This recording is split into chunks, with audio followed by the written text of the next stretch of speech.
Most general contractors think their license is in danger if they do bad construction work, but that's usually not what gets licenses suspended in North Carolina. In many cases, the real trigger is financial trouble, as unpaid subcontractors, supplier liens, or cash flow problems between projects. And even when the work itself was done correctly, that can still materialize as a complaint. Here's the part many contractors don't realize. Sometimes the issue isn't just one unpaid bill.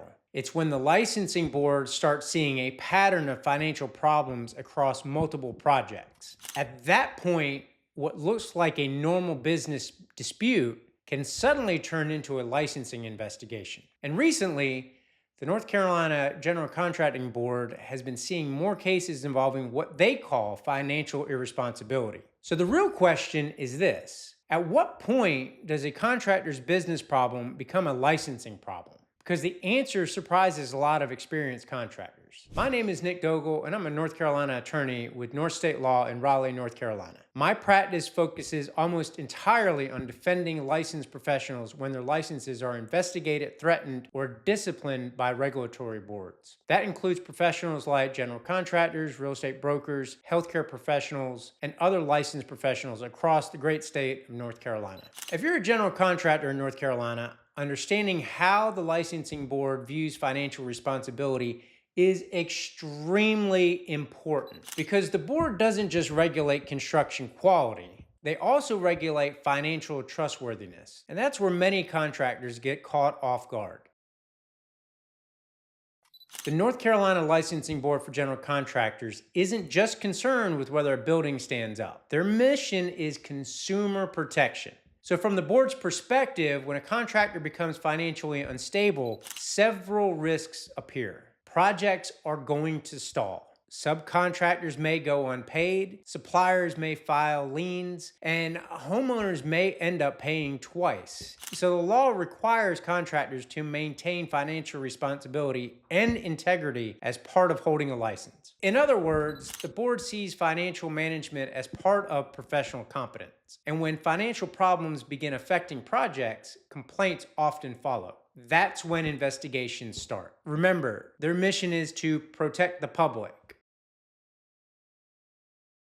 One of the biggest misconceptions contractors have is that financial irresponsibility means fraud or theft. In reality, though, it often means something far less dramatic. Financial irresponsibility can include situations like just failing to pay a subcontractor, or you got an unpaid supplier invoice, or there are excessive liens on projects, you got a judgment against a contractor, for some reason a check bounces, and you could also have project abandonment, but that could be due to lack of funds supplied by the homeowner. So none of these automatically mean a contractor intended to do something wrong, though. But the board may view them as evidence that the contractor cannot responsibly manage projects or finances. So let's look at an example. Let's say we've got a licensed general contractor in North Carolina. Let's say John takes on 3 large residential builds at the same time. So everything starts fine, everything looks good, but then one project gets delayed. A homeowner holds back payment, or material prices increase unexpectedly. That happens a lot, especially nowadays. So suddenly John starts juggling payments between projects. Supplier doesn't get paid, that supplier files a lien, the homeowner files a complaint with the licensing board. Now the issue isn't just the lien, right? So the board starts asking, is this contractor financially stable? What is happening with the other projects with this person? How are John's subcontractors being paid, if at all? And that's how a business problem becomes a licensing investigation. In most cases, the board doesn't discover financial issues randomly. The process usually starts with a complaint. Complaints can come from homeowners, subcontractors, suppliers, business partners, even competitors. Permitting offices will file complaints sometimes as well. That happens a good bit. And once the board receives a complaint, investigators may begin gathering information like contracts, payment records, lien filings, any sort of court judgments, bankruptcy filings, project timelines, invoices.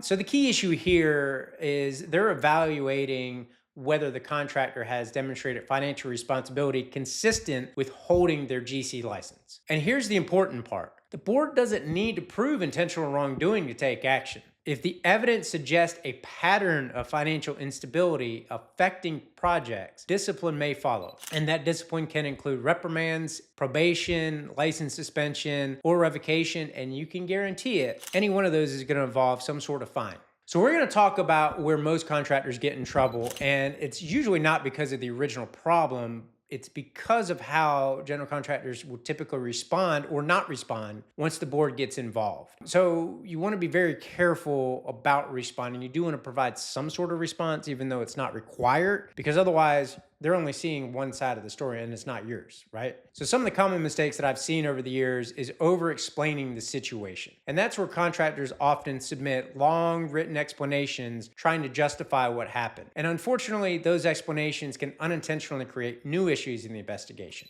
Sometimes they'll try to fix records after there's a notification of a complaint. And once an investigation starts, attempting to clean up records and documentation can sometimes raise some serious red flags from the GC board. So even innocent corrections may appear suspicious to regulators. And we want to avoid any sort of appearance of impropriety. Another thing is treating the investigation casually is another thing that I see a good bit. And many contractors assume the board just wants an explanation and everything's just going to go away. Like, oh, I'll do this quick explanation, boom, done. But in the reality, licensing investigators, they are formal regulatory proceedings, not informal conversations. Another thing you got to look out for is you got to be careful delegating everything to staff.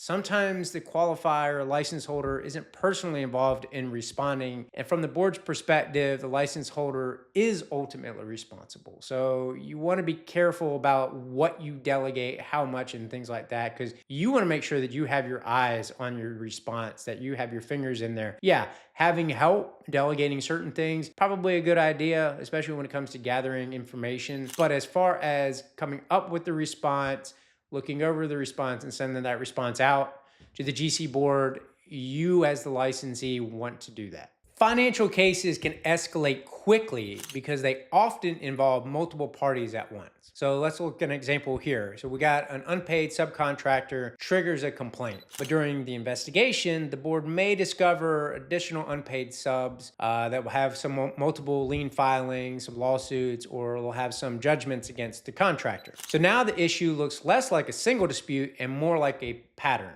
Okay, and regulatory boards tend to respond more aggressively when they see patterns, because what started with that one subcontractor led to the licensed contractor, and they look into it a little bit more and they may see something else, and that's where they see a pattern, and that's where there's going to be a potential problem for the licensee. So let's look at another scenario. So let's say Sarah, a contractor managing several remodeling projects, and she's got two homeowners that delay payments on her. So in order to keep the projects moving, Sarah decides to pay some subcontractors late. And then as a result, those subcontractors file liens. And then as a result, one homeowner files a complaint. So during the investigation, the board sees 5 separate lien filings across different projects as a result of Sarah not getting paid by some homeowners. But from the board's perspective, the question becomes, is this contractor experiencing financial instability that could harm consumers? Because remember, they're all about protecting the public, right?